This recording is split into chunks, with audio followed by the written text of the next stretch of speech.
Barang-barang yang dia miliki pun sudah ludes terjual untuk menuruti nafsunya di dunia narkoba. Ini gila sih.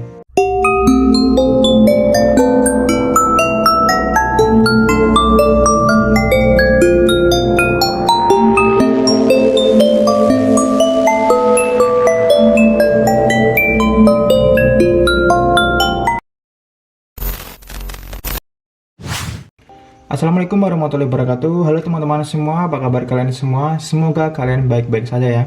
Dan semoga kalian sehat selalu dan dimurahkan rezekinya oleh Tuhan Yang Maha Esa. Oke teman-teman semua, kemarin kita sudah membahas kasus Babe Baiukuni, seorang predator anak yang sangat-sangat sadis sekali itu kan. Di konten kali ini aku bakal membahas seorang musisi yang bernama Yohan Tanamal, di mana dia adalah musisi cilik terkenal pada era 70-an. Namun sangat disayangkan dengan ketenarannya pada waktu itu ia harus tersandung kasus narkoba yang ternyata Yohan telah mengkonsumsi narkoba selama 15 tahun lamanya. Oke, berikut cerita lengkap dari seorang musisi cilik yang sangat terkenal, yaitu Yohan Tanamal. Simak terus videonya, check it out. Johanna Maria Frances atau yang lebih dikenal dengan nama Yohan Tanamal adalah anak dari pasangan Enteng Tanamal dan juga Tanti Yosefa yang terkenal sebagai penyanyi cilik Indonesia pada era 70-an.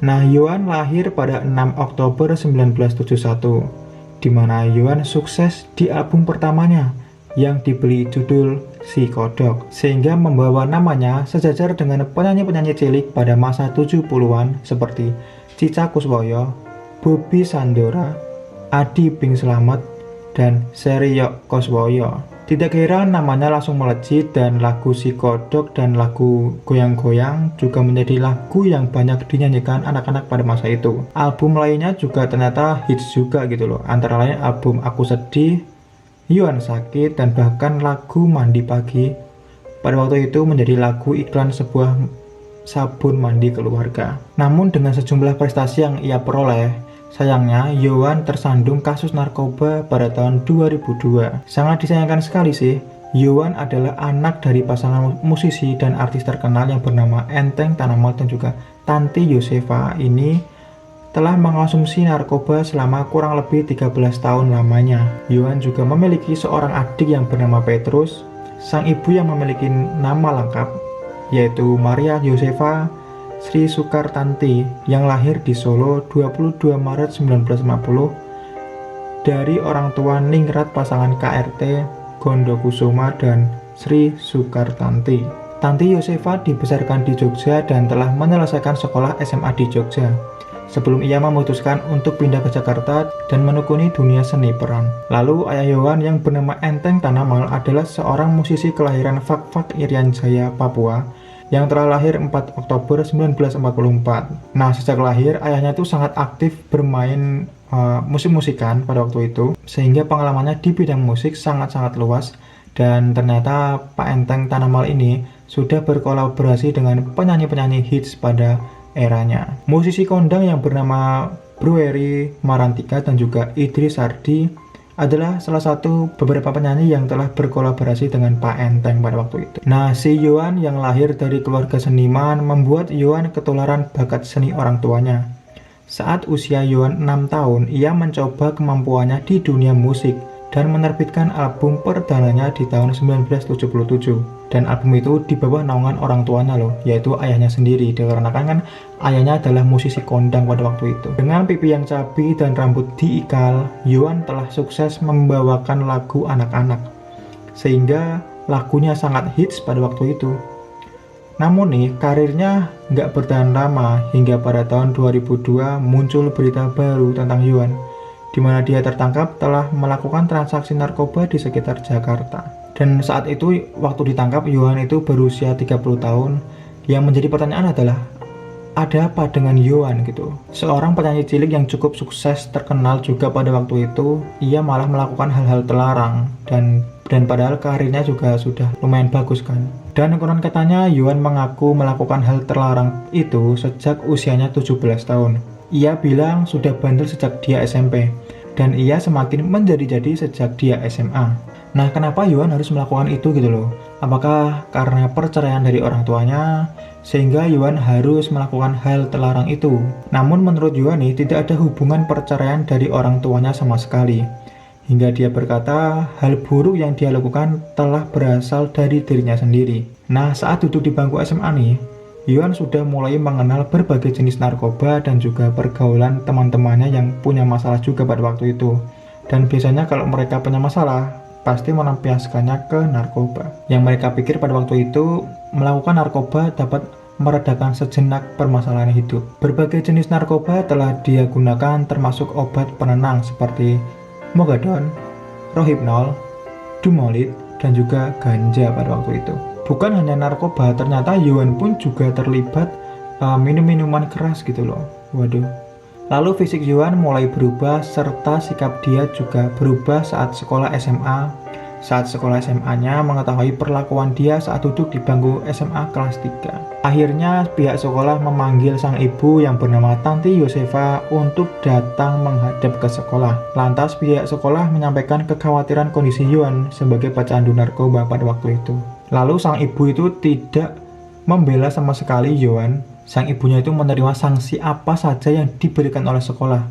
Bahkan sang ibu juga mengikhlaskan jika Yuan dikeluarkan dari sekolah. Namun pihak sekolah memberikan pilihan lain terhadap keluarga Yuan.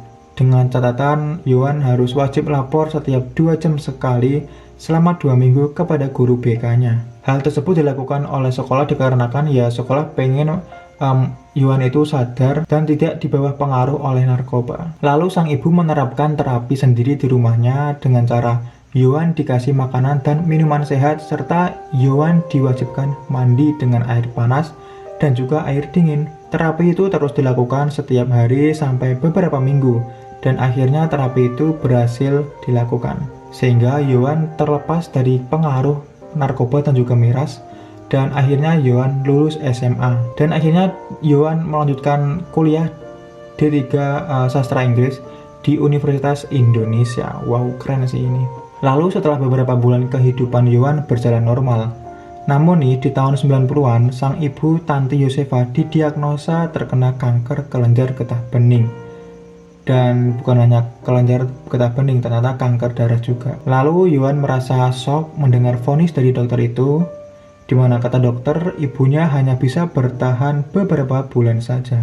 Namun sang ibu tidak pantang menyerah. Sang ibu terus berjuang melawan 2 kanker itu sekaligus. Lalu perekonomian mereka tidak stabil, begitu juga dengan apa yang dirasakan oleh Yuan. Karena kan pada waktu itu BPJS belum ada dan biaya masih ditanggung oleh sendiri gitu loh. Kasihan banget sih ini. Ibunya harus kemoterapi berkali-kali di mana biaya sekali kemo itu tidak murah. Dalam sekali kemo bisa mencapai 15 juta.